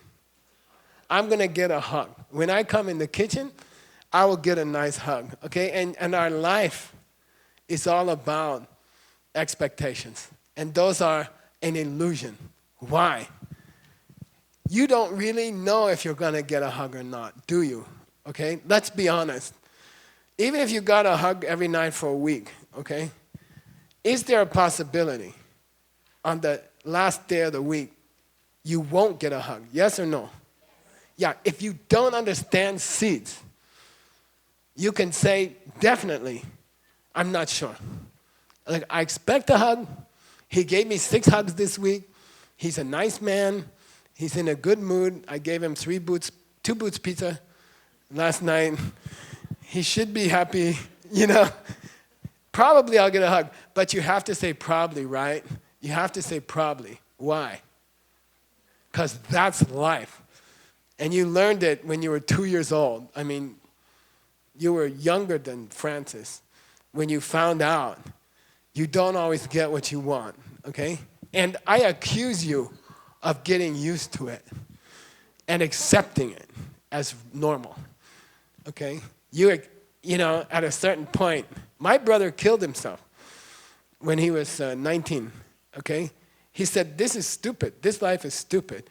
And he went out in the backyard and he shot himself in the head, okay? And he said, I can't live with this. This is crazy, you know? Maybe you get a hug, maybe you don't get a hug. I'm tired of this, you know? So that was his reaction. The point is, if you understand seeds, you can get a hug every night. Just plant them. What do you have to do to your kids to get a hug from your husband? Duh. Give them more hugs, okay? Got it? Give more of what you want. Don't let it be maybe I get a hug, okay? Just set it up, okay? Give lots of hugs, you know. This guy in Norway, he told me he's gonna kiss every girl in the restaurant. I said, just calm down. I don't mean it like that, you know. But be friendly to everybody. You know, who is appropriate to hug? Give them lots of hugs, okay? Give Lucy hugs. Give Bobo hugs. You can give your grandma hugs, okay? Even your dad, if he's okay. I don't know. Yeah. Or Soleil. I don't know if yeah, look, he's getting all these hugs. I should get some hugs. Anyway, so what I'm saying is, don't be like Arya Davis' dog, okay? Don't be like that dog, okay? Maybe you run after things, you know? You run after hugs. You get all excited, you know? It's a rock, okay? You got it? Life which is not planted consciously is a rock, okay? Running after money, running after hugs like a dog that somebody said, and go like that, you know? And you go, oh, I want that, you know? Don't live like that, okay? Don't run after things that you didn't plant. Just plant them. Then they'll come to you, okay? Then you don't have to run after. You see what I mean? Because when you run, you can be disappointed because life is an illusion, okay? It looks like you're getting hugs because your husband wants to give you a hug, but that's not why you're getting a hug. You're getting a hug because you gave a hug, okay? So plant a lot of hugs, okay? And then there's no rocks. Then you don't chase after rocks, okay? Arya Davis talking about us, right? How we live in a world of maybes, in a world of possible hugs, okay? Arya Davis saying, cut that, stop that, just plant things. Then you get a hug on schedule, okay? I'm not kidding, okay? It's very nice to have a partner that you designed, okay? It's very nice. They do everything right, okay? Okay, all right. Number 7, about illusion. You know, in this example that we've been doing for 2 days, we've been talking about the husband who was bad, okay? And then, you know, we were analyzing why the husband was bad to me, okay? And that's human nature, okay? When people go to the doctor and the doctor says, the test came back, you have cancer, you know. Everybody, in their mind or in their mouth, they will say, why me? Why me? You know. Rinpoche used to take me upstairs for the lottery, you know, the $6 million lottery or something. My Lama loved this thing. And he would say, watch this lottery, you know. And they will call somebody on the telephone. They say, you just won $6 million. And he said, did you ever hear one of them say, why me? Never, okay? When something bad happens, you're like, why me? When you win the lottery, you're like, it's me, you know, c'est moi. You know, people, c'est moi, right? It's me, okay? So this is a tradition. in teaching the Diamond Cutter Sutra, where you encourage people not to only examine their life when they have problems, okay? You should examine your life when something goes good. You go home and you get 2 hugs for free, okay? Then if you're a real thinker, if you're a natural philosopher, you should say to yourself, why? Don't wait for something bad to happen and say, why me, okay? You get 2 hugs, go in the bathroom and say, why me? Because you want it to happen again, okay? And this is a tradition when you teach Maya. The good things that happen to you are also Maya, okay? So understand, okay? Don't just question your life when bad things happen. Question good, why do you meet Andy, you know? Why this beautiful man, intelligent, etc., you know, handsome? Why? Then you should ask yourself, why me, okay? Because you got to keep it going, you see? You got to plant more seeds. You can't just meet a man and use him up. You see? The seeds will, if you just use them, they will finish. It's like a debit card, okay? Life is a big debit card. Okay, so when you get something good in your lives, to ask yourself, why me? And it's because you gave the same thing to somebody else. You helped someone else get a beautiful partner. So you can't stop. It's a pyramid scheme. Karma is a pyramid scheme. Okay, number 8 is depressing. I don't like to talk about it. But it's part of Maya, okay? The normal experience of happiness or pleasure, the normal experience of happiness or pleasure is like licking a razor blade, honey on a razor blade. They call it, in Buddhism, they call it honey on a razor blade, okay? The normal way that people experience the good things in their life is that they are licking honey off of a razor blade, and they don't feel the blade because of the honey. You see what I mean? So most people, when their kids are healthy, or their kids are smart, or their business is going well, they just lick. They keep licking, and they use it up. They use up the karma. And then underneath there's a razor blade, okay? It's a very terrible picture, right? I don't like it. Probably he's going to paint it next week. Yeah, I know you're going to do that. Okay. Be careful, because under the things that are going right in your life is a razor blade, okay? You are using up seeds, okay? Then you have to replant them as you use them. If you're using these principles to make money, you have to share it after it comes. You have to share, okay? If you're using these principles to find a beautiful partner, you must help lonely people. You can't stop, okay? You must continue to. You and your partner should go to nursing homes once a week. Seriously, okay? If you want to have a long-term relationship, if you want it to continue, then you and your partner should be helping lonely people as a practice, as a Buddhist practice, okay? Don't lick razor blades, okay? All right, number 9. This is a cool thing about Maya, okay? Remember, we're talking about illusion, right? There's a... You know, the Geshe program's like 20 years, 25 years. We debate every day for 3 or 4 hours. It looks like wushu. We are debating for 3 or 4 hours every night. And it's hard. It's really hard. Sometimes all night. And then you lose your voice and people are screaming at you. It's kind of unpleasant. A lot of people drop out in the first few years. Like 50%. And then, you know, you just have to get used to screaming and slapping your hands at people and like this. So it's 25 years of really hard life, you know. The monastery is not a quiet, meditative place. It's very stressful to be in the Geshe program. And then we do meditate, but then everything else is stressful. So then the final day, it's very beautiful. They dress you up. They hang all sorts of things off you. They hung this big bag off my belt, you know. I said, what's this? This chabluk. What's chabluk? I don't know. Well, why are you hanging it on me? Because Geshis always have a chabluk. And then some guy told me, I think it used to be a water bottle, but it's not anymore. It's just a heavy thing you have to hang on your pants, And I'm like, okay. And they dress you up and they give you this, you got a picture of this Geshe hat? I don't know. They give you this hat. I was talking to somebody today. It probably came from Greece. They give you this Geshe hat. And that day, they give, it's like a Naval Academy. You went to Naval Academy, right? They give everybody this Geshe hat. Even the non-Geshes get to have a Geshe hat for like 1 hour. You don't get a degree in a Buddhist monastery, you get a hat. And that's your degree, and you wear it all the time.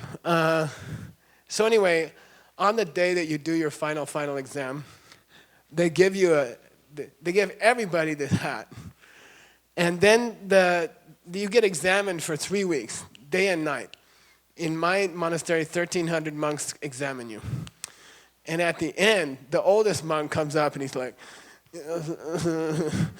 and he's supposed to ask you the final question, okay? The final question is there an end to pain in the world? Is it possible that in this world there will be no pain in the future? Is it possible, He's supposed to ask you the same question, The last question after 25 years is always, is it possible that pain will end in the world for everybody? And then you say, yes.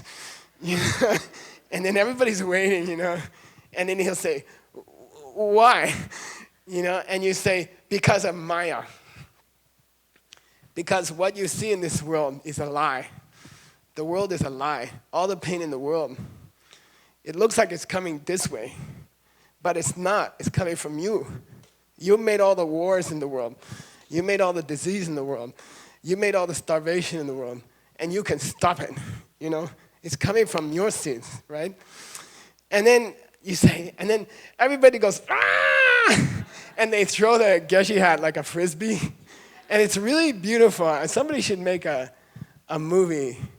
There's like 1,000 Geshe hats flying through the sky in the same moment, Then they all fall down, and it takes like 2 hours to find your hat. So the final Geshe question is there an end to pain? And they say yes, because a lie stands on one leg and the truth stands on two. You see, sooner or later, illusion is always, somebody sees that it's fake, you see. It's like Volkswagen diesel testing, No, I mean, sooner or later, if it's a lie, somebody will notice, you see. Somebody will figure it out, that the husband's coming from you. You see what I mean? For your whole life, you're angry at people who call you names, right? For your whole life. Then you come to a pen talk. Francis teaches you the pen. And then suddenly, the illusion is, lies are weak, truth is strong. If they go one-on-one for long enough, then truth will out. Truth will win. You see? Maya is always destroyed. The nature of Maya is to be discovered by intelligent people, okay? It's not possible that this world will not become a paradise, okay? Because the pain, the wars, the hunger, it all depends on Maya. You see, people don't understand the husband. And everything depends on that. And when that starts to crumble, people come to this talk and they tell their friends, and suddenly there's nobody yelling at their husband, right? Basically, war will finish, okay? Hunger will finish, right? It'll be amazing. The inevitable future of this world is happiness, okay? Because the unhappiness depends on Maya, okay? On not understanding what's going on, okay? Okay, I'm going to take a break. You have something to... He wants to do a pitch. Yeah. Oh, and then who's going to go first? Okay, Stephen McManus from the Three Jewels. Let's give him a hand.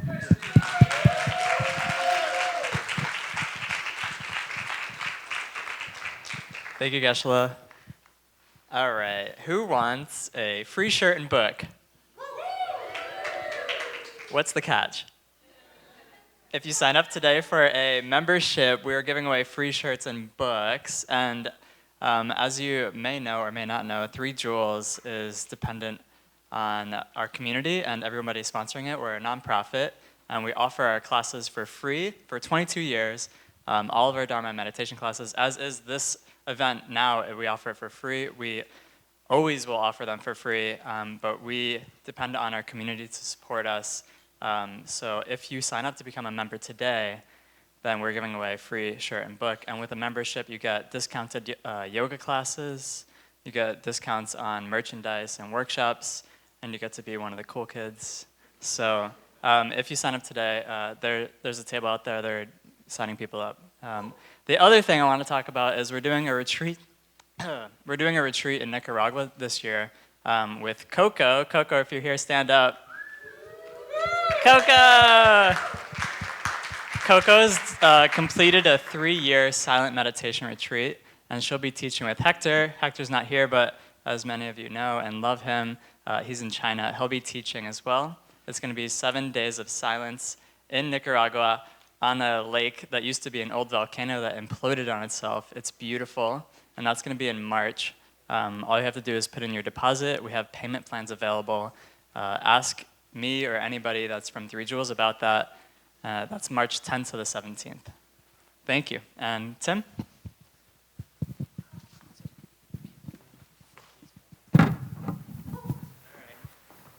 So really quickly, I'm going to be talking about 3 events that we have coming up over in the next couple months and at the end of the year. So the first one here is our Lam Rim retreat. It's the Great Escape. This is a 10-day residential retreat at Diamond Mountain Retreat Center in the pristine mountains of Arizona. It's really dry, it's really warm, and this time of year it's actually really nice to be out there. And we have the program, we've been doing this program for about 8 or 9 years now, and it's an ongoing series. Everyone is welcome to come.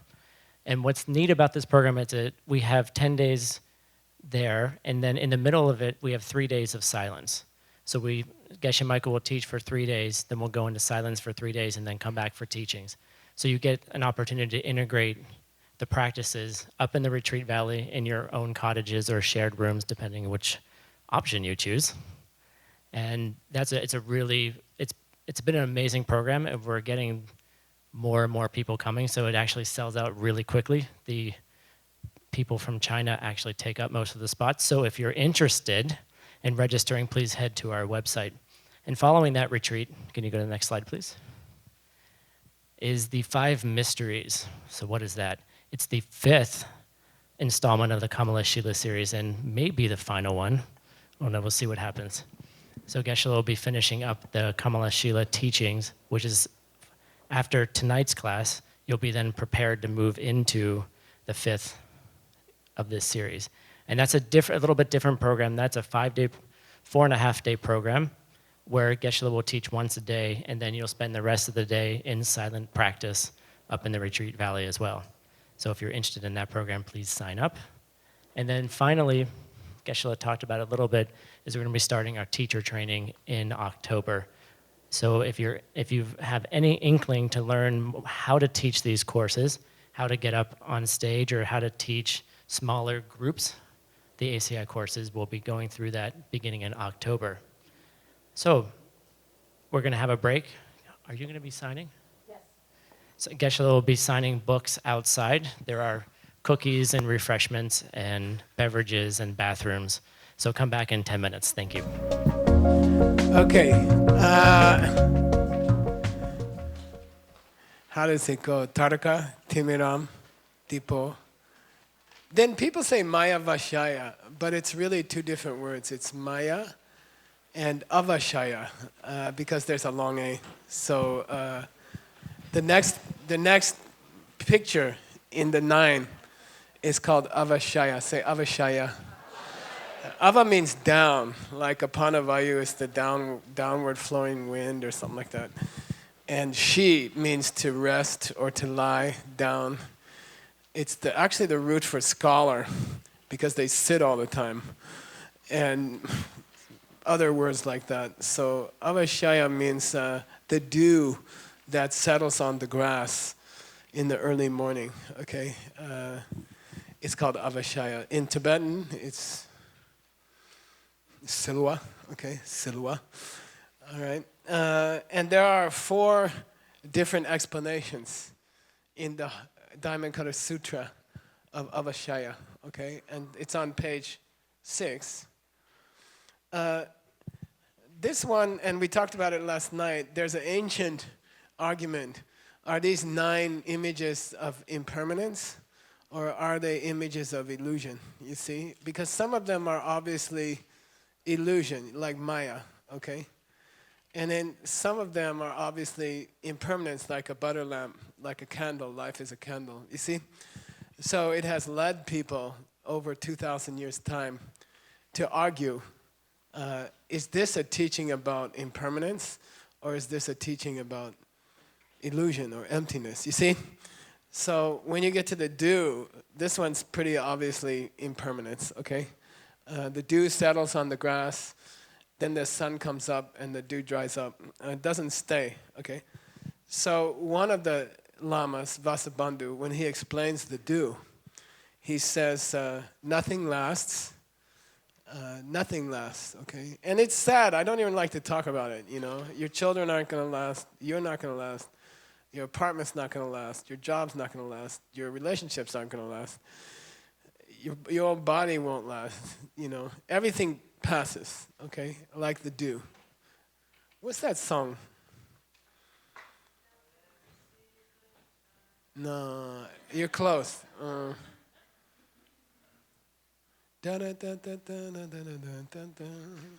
you. Dust in the wind. Yeah, everything passes, okay? So this is about, then the Lama said, number one, it's a comfort. Why?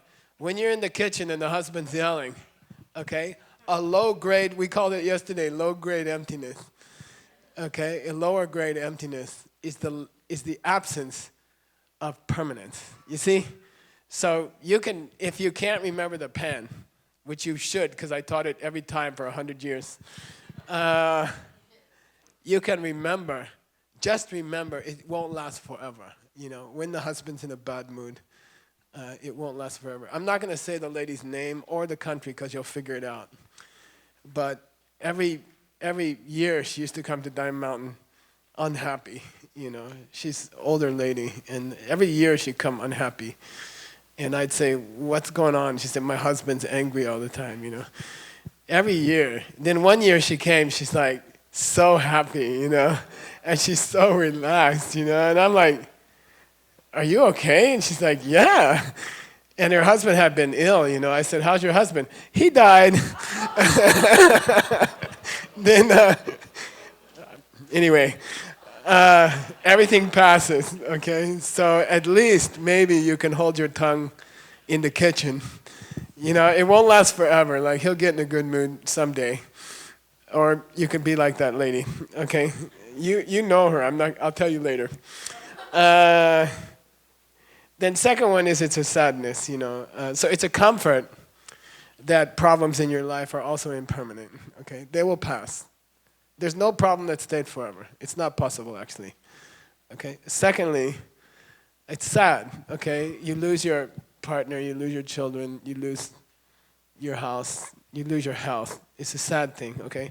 Third thing, but it's an opportunity, okay? And I want to talk about the last line in the Sanskrit. It's evam drashtavyam sanskritam, okay? Evam, say evam, drashtavyam sanskritam.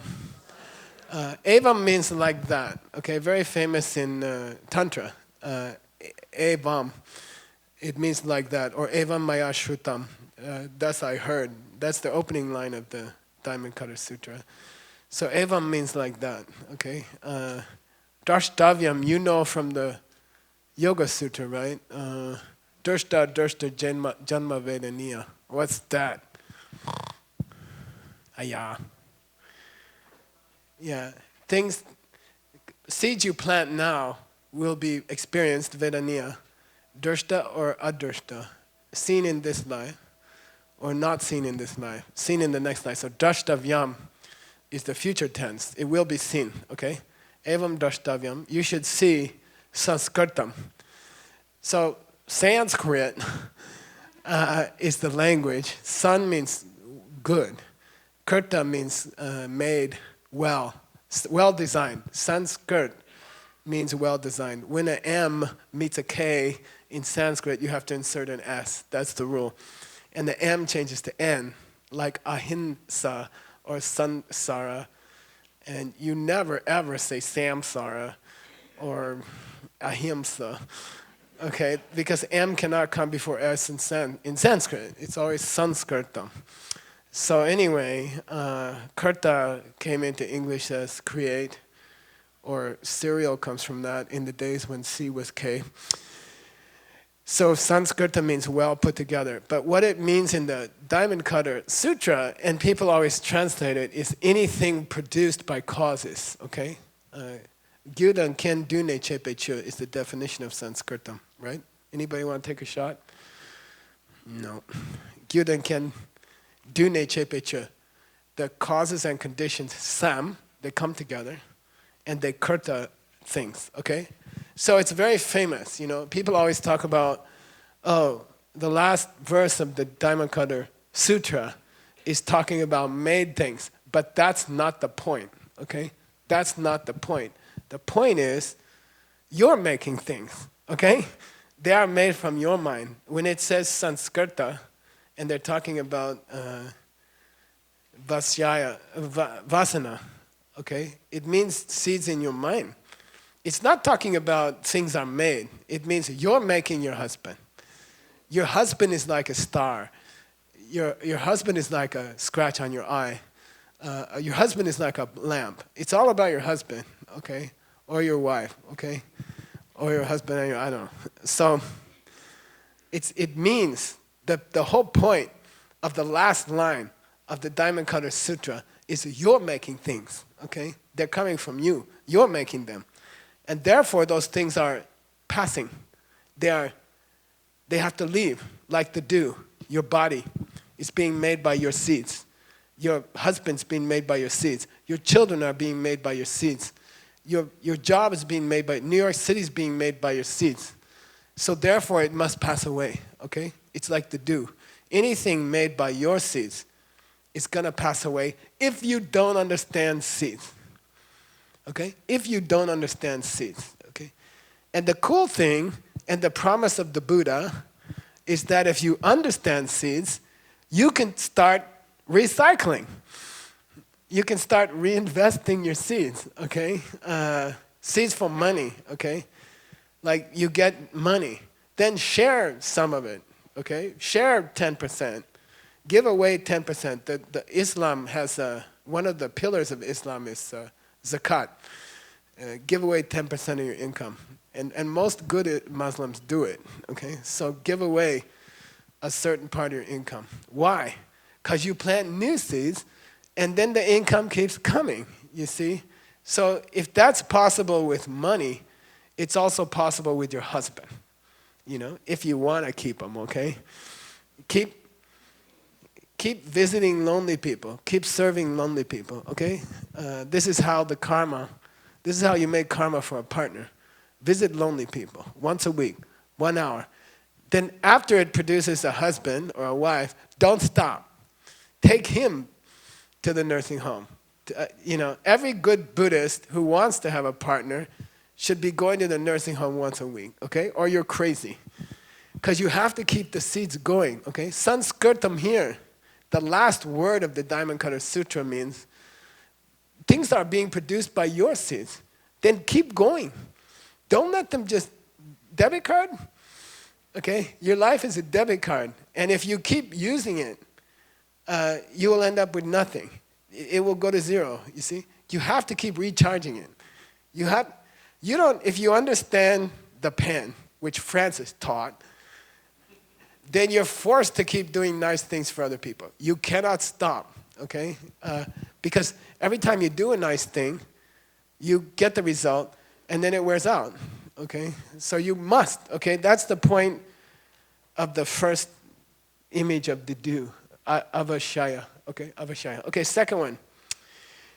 Partner hugs and children hugs are particularly expensive seeds, and they are especially fragile. Okay, one of the most beautiful things about life is to have a beautiful partner. Okay, it's one of the sweetest things in life. If it goes well, why is everybody hungry for a partner? Because it's the coolest thing in life. Okay, it's the nicest thing in life. If you have a good relationship going with another person, then it's the sweetest thing in the life, okay? It really is the sweetest thing in life, okay?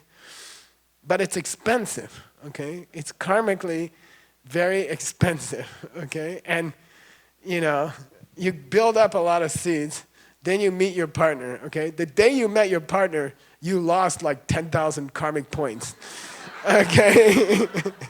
And then, how many seeds per second? 65. You know, sit with them quietly and watch TV for 5 minutes. You just used up 3,000 seeds.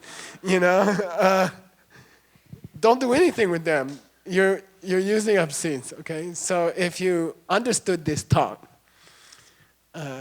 you can play the system. You can play the system. You know, take your husband, if you like him, or your wife, and visit lonely people with them. And don't ever stop, okay? Recharge the seeds every week. You know, it's like going to the gas station, karmic gas station, okay? If you have something beautiful in your life and you don't keep recharging the seeds, you will lose that thing for sure. You will lose that thing for sure. Evam drashtavyam sanskritam. Okay, the last line. That's what it means, okay?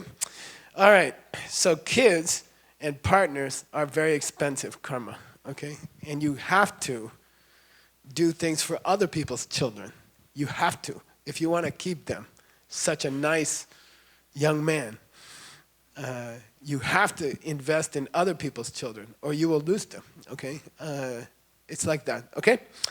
All right, even Lexi, I count you still you're a kid because when I knew you, you were a kid. Now you're a famous engineer, but that's okay. Number 3, the way that karma opens. Let's say you have a partner, okay? You have a relationship. The way it opens is like a fountain, okay? Like seeds are. Have you ever been to Triveni Fountain in Rome, right? It's all in the tourist books, and it's actually ugly and hot and smelly. But anyway, there's this famous fountain, you know, and people go, they throw in money, people go at night and take the money, and you make a wish. And it has a shape, right? The fountain has a shape, but it's not static. It's moving. It's new water every second, you know, but it has a shape like this, right? Like a mushroom or something. That shape is being maintained by a constant flow of water. It's never the same water. It looks solid shape, mushroom shape, but it's really new water every second. Your husband's the same. Your partner's the same. Seeds are flowing 65 per second, and they're creating the arms and legs and head of Andy. You know, seeds are flowing out of your mind in a certain configuration, like the fountain. So he looks pretty much the same every day when you wake up. But it's actually flowing from your mind, okay? So what it says here, don't expect stability in your life, okay? It looks like he's the same dad you had yesterday, but he's not. He's a fountain, and he can shut off anytime. Or the fountain water can get slow or fast, mostly slow. And and your dad will change. You see what I mean? So it's the nature of fountains to not flow the same every day. If you understand that, you can make a fountain which is constant. You see? You can make a partner who is beautiful forever, okay? Oh, Geshe, don't talk about forever, you know? Everybody knows life comes to an end. That's because people didn't understand the debit card thing, okay? Now, in your mind, you're objecting. You're saying, Geshe, the New York Times, which knows everything, more than the Buddha, never reported a person who didn't die, you know. They have an obituary page, they don't have a deathless page, you know. They never reported a person who didn't die. You know, I like you, I enjoy your talks, I'm glad you came to New York, I hope you come back, you're funny, we get a free talk. But, don't, you know, the stuff about living forever, come on. The dogs had a meeting. Oh, and one of them said, you can use this to write down messages and send to other dogs, you know? And they're like, no, this is a chew toy. This is not a pen. And all the dogs agreed. All the dogs in the audience said, no, we never saw anybody use this as a pen. It can't be a pen. Okay? Why they didn't see it as a pen? They don't have the seeds, okay? So don't be like a dog who says this cannot be a pen, okay? It can be a pen, you just need a different seeds, okay? Like, don't say there's not people around who didn't die. Opening lines of the Hatha Yoga Pradipika, I forget. The deathless sages wander the world anonymously, right? Nobody knows, okay? Because they're all got dog seeds. Okay, got it? It's possible the person sitting next to you is already a Buddha. There's a tradition that every time there's a Buddhist talk, there's at least one Buddha in the audience, okay? So we don't know. You can be, what do you call it? Paranoid. Positive paranoia, right? It's easier with the Karen family, but you figure it out. Okay, all right, number 4. All right, that's a long story. The fourth meaning of do is Dharma Kirti, who was a great what? Logician, okay? Not a sexy Buddhist philosopher. He just talked about syllogisms and good reasons. And, you know, very dry, very difficult. We study it every winter for 3 months, for 20 years. It's dry. And he's like, not Dharma Kirti, he's dry Kirti, you know. And but he gets into this weird conversation which kind of answers the big question about the Diamond Cutter Sutra. Is it about impermanence or is it about emptiness? And he says, obviously, they're connected. You know, if you understand impermanence, you understand emptiness, and you understand pain. So he connects the three of them. Then he divides emptiness into 2, okay? So it's mita, dungel, tomba, dagme. Okay, Mr. Chilton, mita, dungel, tomba, dagme. These are the 4 aspects of the first noble truth, okay? These are the 4 aspects of the first truth. What's the first truth? Suffering. The Buddha connected them, okay? Lord Buddha. Mitak means things change constantly, like a fountain. Dungel means they cause you pain when they change. And Tongba Dagme means they're empty. They're empty in 2 different ways, okay? So what's the connection? Why did Buddha teach 9 different messages, right? They're supposed to be secret messages. I'm supposed to be explaining them to you, right? The do is obviously impermanence, okay? Maya, the last one, is illusion, emptiness, okay? Then what's the connection, okay? Can you, that's like worth $200, but no one's gonna get it right. So anyway, in the kitchen, okay? In the kitchen, you have different things going on, okay? Number 1, it's all impermanent, okay? Why? It's flowing from your 65 a second seeds. What, duh. It's changing every 65th of a second. Don't be surprised when your husband's different the next day. It's like 10,000 seeds later, okay? Of course he's gonna be different. Things change, okay? Dungya, that's painful. It's painful when your husband changes, you know. He's not the man I married. I married this really nice guy who used to send me flowers and chocolate. Now he watches TV all day and yells at me and doesn't work. You know, like, change, okay? Mita, dungya. Then what's the emptiness? In the kitchen. Tim or Scott? Tim. Thanks, Francis. I always know you're going to stay awake. He goes to bed early. That's why he can not fall asleep in the class, not like some people. Okay, so yeah. Tim never existed. The husband, what do I call him? What's the funny thing I call him? I didn't do anything. I didn't do anything. He started yelling at me. I didn't do anything. Okay? You think I'm being funny, but I swear you're going to say it in the next 24 hours. I didn't do anything. He started yelling at me. I don't know why. He didn't do anything. Okay? That husband, the didn't do anything husband, he doesn't exist. Got it? That's emptiness. He was never there. Okay? That's emptiness. If you don't understand it, you will have pain. Okay? You will get upset. All right? Got it? And anyway, it's all changing because it's flowing out of seeds at 65 per second. Okay? Got it? That's why the Diamond Cutter Sutra final words mix impermanence and emptiness. Got it? You okay? The Dharma Kirti says, duh, obviously they're connected. Don't try to buttonhole the Buddha. When he talks about impermanence, he's talking about emptiness. When he talks about emptiness, he's talking about impermanence. Obviously. Okay? For him, it's like, why are you asking this question? What's the final verse about? Emptiness or impermanence? Yeah, bad question, Geshe. Both. Okay, got it? Because they're connected.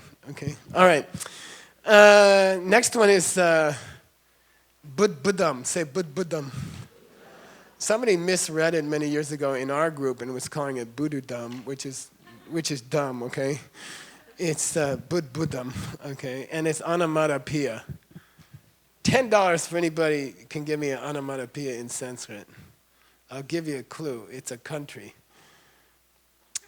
Okay, forget that. Jambu. Jambu Dvipa, right? What is jambu? It's the sound of a fruit falling in the river, okay? So there's words in English that are like, I don't know, buzz, okay? Like, they are, what? Barbaric. Yeah, So anyway, it's onomatopoeia. Buddham is a bubble. Okay, it's a bubble. Now, all of the great writers are like, this ain't no normal bubble. You know, well, what kind of bubble is it? It's not a normal bubble. What do you mean normal bubble? It's not like an ocean bubble or a bathtub bubble. Don't think that. I'm like, I'm sorry, I was thinking of bathtub bubbles, you know. Or I was thinking of ocean bubbles because I like to surf, you know. So someone tried to get me to go to Indonesia. I said I don't have time. They said it's worth a 3-day surf vacation. I said I have time. So we're going. Anyway, but Buddham doesn't. It means when the rain comes suddenly in Arizona, for example, when it never rains, and then the earth presents itself to the sky. And then rain falls down from the clouds, and then a little bubble forms for a tiny second, and then explodes. That's Buddham, okay? So all the authors are like, that's what real Buddham. This is not a bathtub Buddham, okay? Then they say, look, the point is not that the bubble is impermanent. That's not the point, okay? The point is that when a bubble breaks, it's a big, what do you call it? It's dramatic. There's a bubble breaking. Okay, it took me a while to find on Google, right? That's the Diamond Cutter Sutra, Buddham, okay? And they say when bubbles break in your life, when relationships break up, it's not like boop, it's like everything explodes, okay? And so that's the first explanation of Buddham in the Diamond Cutter Sutra. When things mess up, it's an explosion. It's not some kind of quiet breakdown of your relationship. There's lots of screaming in the kitchen and stuff like that, okay? That's the first, that's Vasubandhu on Buddham, okay? Hugs are not just dew. They don't just fade away quietly, okay? They explode like bubbles, okay? So we went from Avashaya, dew, to Buddham. And there's Okay, and your relationship blew up. Okay, that's the point. Okay, next one. Hugs are not bubbles in the sea. They depend on fickle clouds and rain and earth to fall. It means if you do get a hug from your husband, it's a lot of work to create karmically, okay? Why? There's 3 things you have to create. Number 1, you got to create a husband. Number 2, you have to create your own body.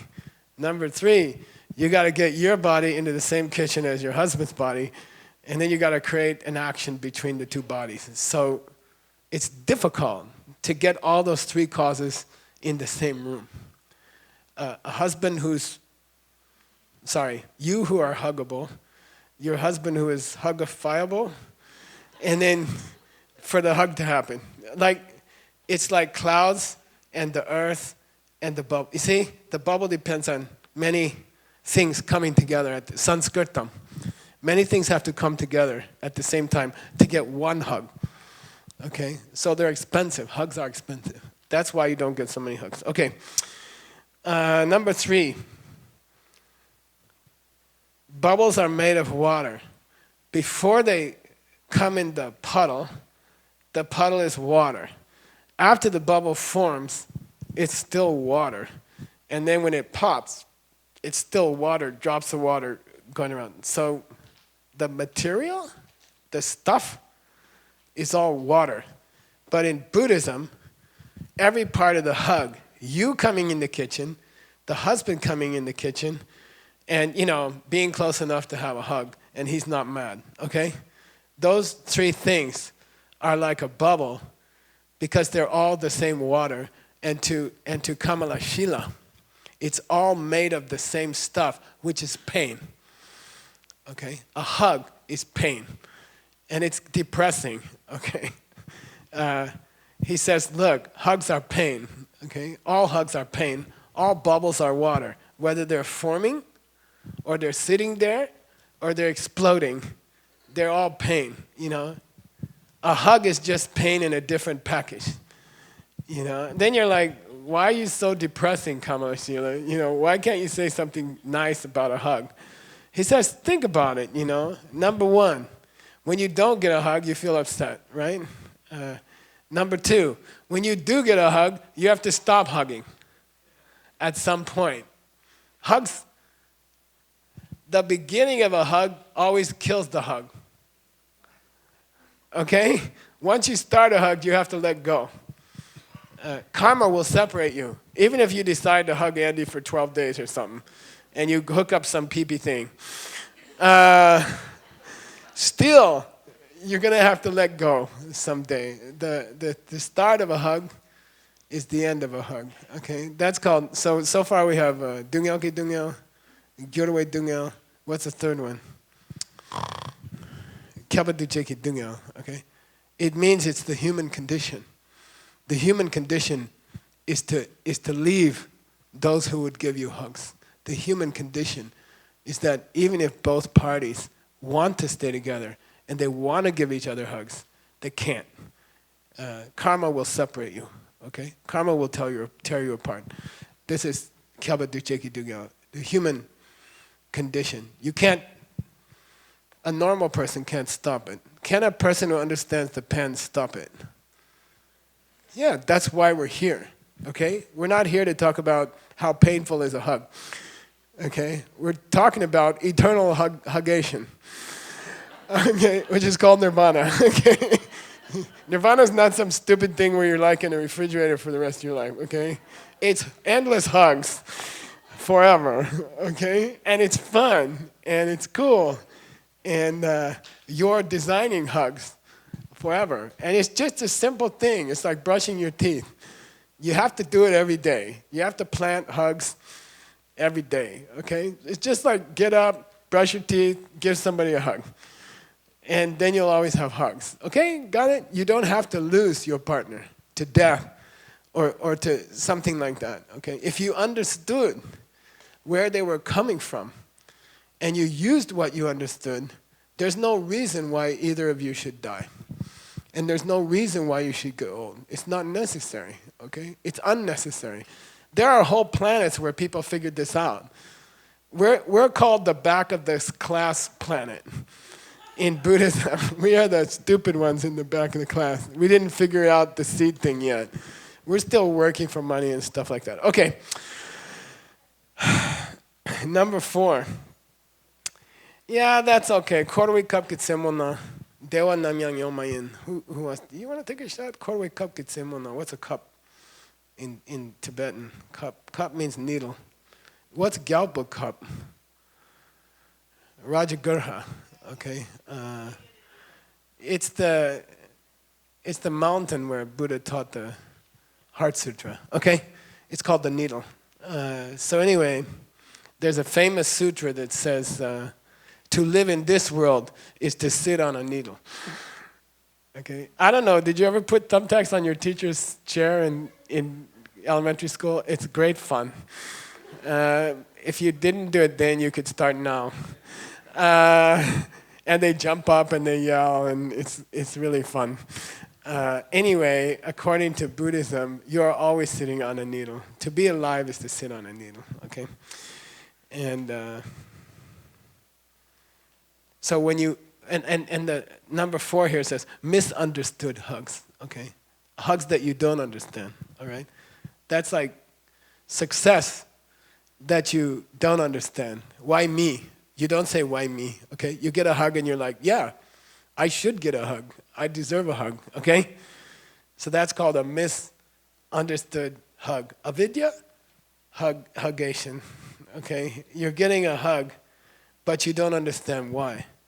And it's because you gave hugs in the past, okay? If your husband's not giving you enough hugs, duh, so give your kids more hugs, okay? Like that. Or somebody that it's not inappropriate to hug them. Okay. I want to do one more. We have to finish in like 1 minute. You got to have my drone thing ready. We'll go to the dream. We're not going to finish tonight, so I'll finish next time I come, okay? And it's kind of like fun. But you have to remember where we stopped. So Stephen McManus, this is your job. I mean, eventually. It's up to you. I mean, so the next one is called svapna, and it means sleep. Supine comes from that. Hypnosis comes from that, and it means to sleep. Okay, so svapna, and it means a dream. In the Diamond Cutter Sutra, it means a dream. Okay, and we can talk about that. Once you wake up, things in a dream they're not quite real, right? Like, I don't know, if you have a really good dream, you wake up with this stupid smile on your face. And if you're like me, I like to not move at all. I like to try to get back in the dream, you know. Like 1 out of 10 times it works, you know. Like I was dreaming and some really beautiful thing was happening, and I'll just sit really quiet and I'll try to fall asleep again and go back to the same dream. I'd say once in 100 times, actually. It doesn't happen very often. But in general, once you wake up, the things you saw in a dream they don't mean so much, especially by the afternoon. If you have a hard day, the sweet dream in the morning is you forget it completely, okay? And life is like that. Husbands who yell at you are like a dream, okay? They're coming from your seeds, okay? Then there's a school of Buddhism called Svatantrika, right? Lower what? Lower middle way, okay? And they have an interesting thing. They say dreams are also real. Why? Can you guess? Huh? They're also coming from your seeds, okay? The content of your dreams is coming from your seeds as much as the content of your waking life, okay? You know, if you have really good seeds, you have dreams about flying or without an airplane, and that's supposed to be a very good Buddhist dream. Things like that, okay? And that's a reflection of your morality. If you have nice morality, you will have sweet dreams, you see? So that's also coming from your seeds, okay? So really, life and dream is not so much different, okay? They're both flowing from your seeds, okay? Your husband is like a dream, okay? He's flowing from the same seeds that your dreams come from, okay? So it's a waking dream or a sleeping dream, but they're all a dream, okay? And 10 minutes after you wake up, a dream is not worth much. You see what I mean? And 10 minutes after you walk out of the kitchen and the hug is over, it's just a memory. And a memory is not warm, and you can't feel anybody's heart beating or their tummy. And it's just like a drawing of a hug on a piece of paper. You know, it's not a hug. It doesn't feel so good to look at a drawing of a hug that you got. You'd rather have a hug, right? So that's all. He just says life is, in that sense, life is like a dream. One more, let me see. I don't want to do lightning. Nah.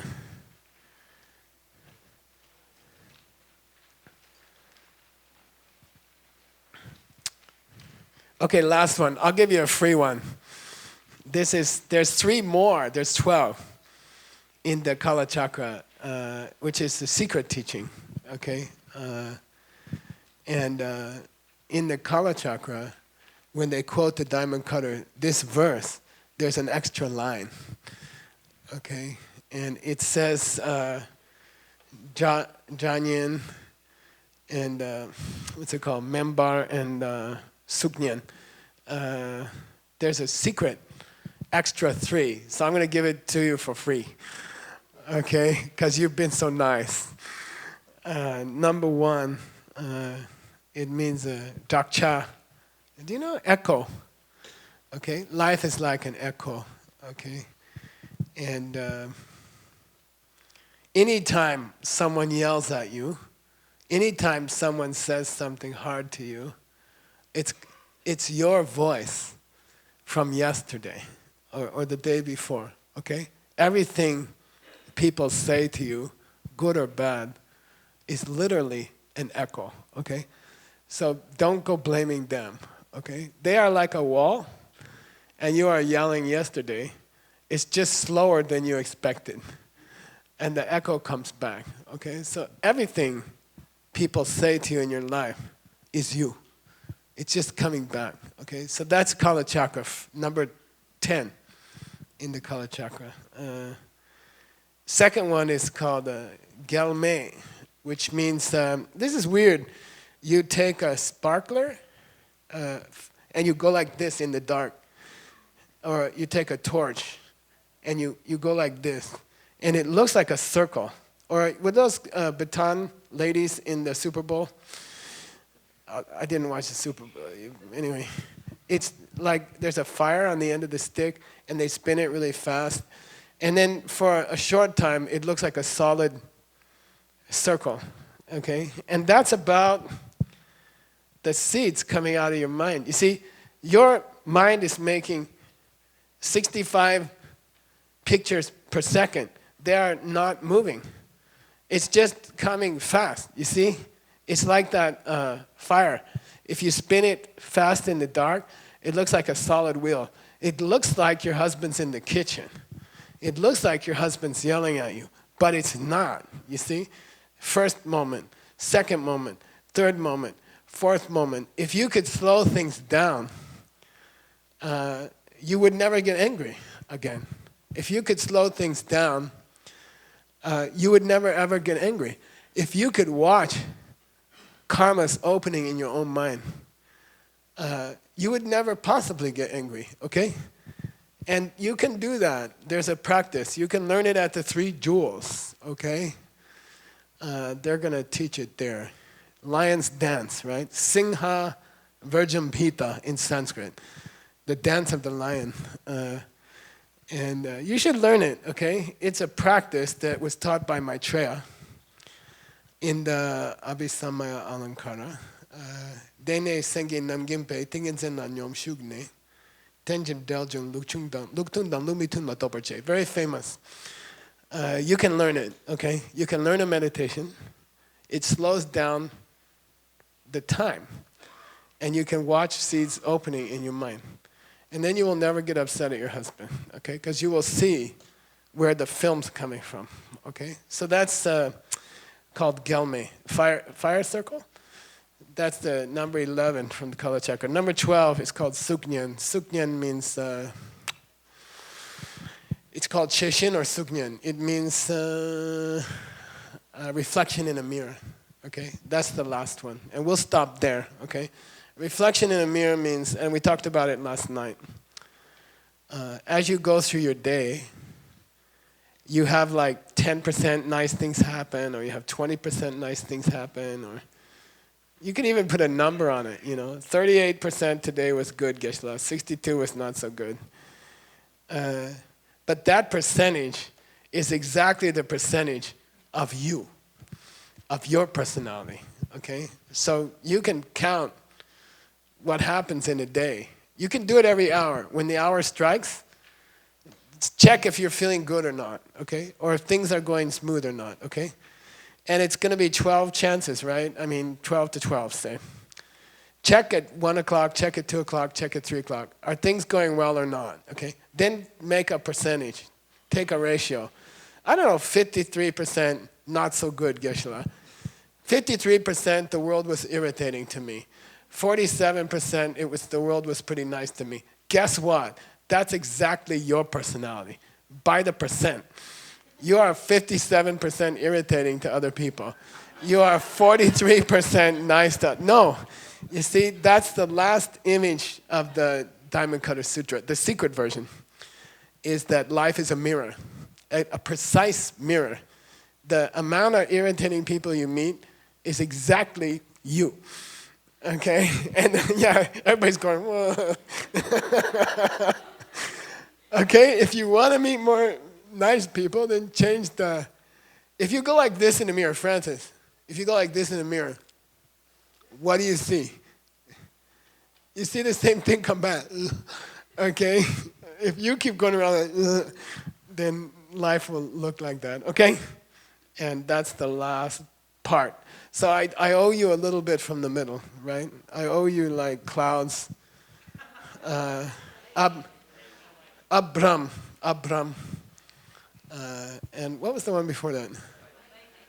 Oh yeah, Vidyut. I owe you Vidyut. Okay. We'll do it next time. Now, last thing. We built a school. We built a college to teach these things. We teach teachers. We have a shortage of teachers. We are in 35 countries. We have offices in 35 countries. 25 countries, 35 cities. And we have many, many teachers, but we need many more. There are many countries asking for teachers, okay? So we made a college. We are teaching teachers, okay? So we need you, okay? The college is in Sedona. It's 3 times a year. It's 2 weeks, and we kill you. It's like 12 hours of work, okay? And it's hard, okay? So we have 2-story building. The bottom floor is torturing teacher trainees. The top floor is torturing translators. So you can come for either kind of torture, okay? Orit, can you stand up? She's the dean of the college. She's the president of the college.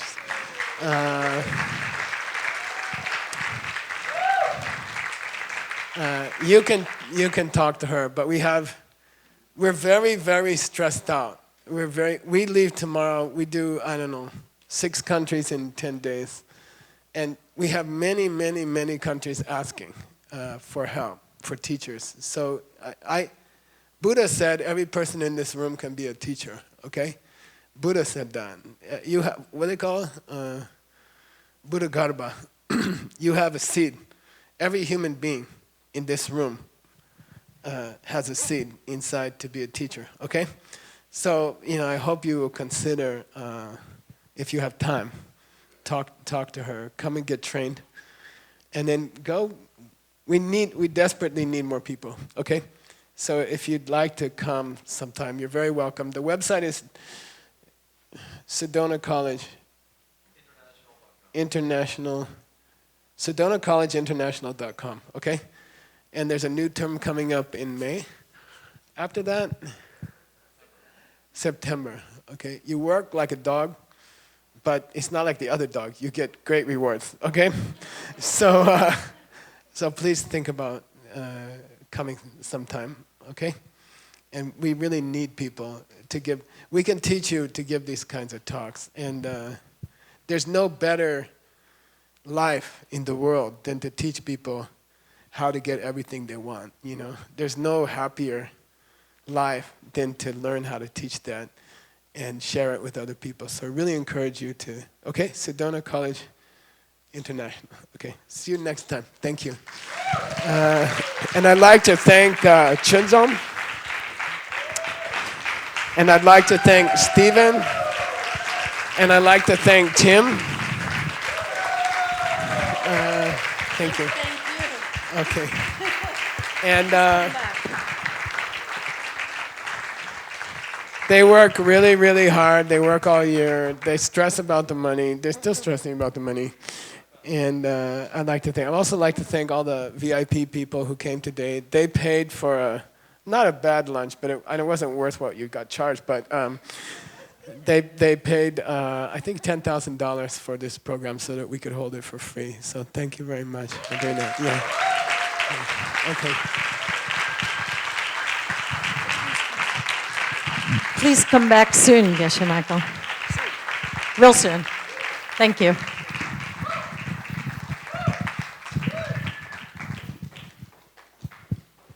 So thank you all very much for coming. Again, I'd like to thank a few more people. We had an amazing group of volunteers from the Three Jewels who helped make this event possible. So let's thank them for all their hard work and dedication.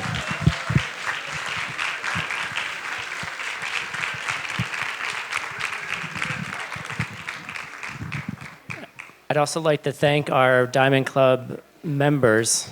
We raised $10,500 today to help support this event. So thank you all very much for your generous donations. And overall, with all the fundraising, we raised $13,715 for this event. So give yourself a round of applause for helping support that.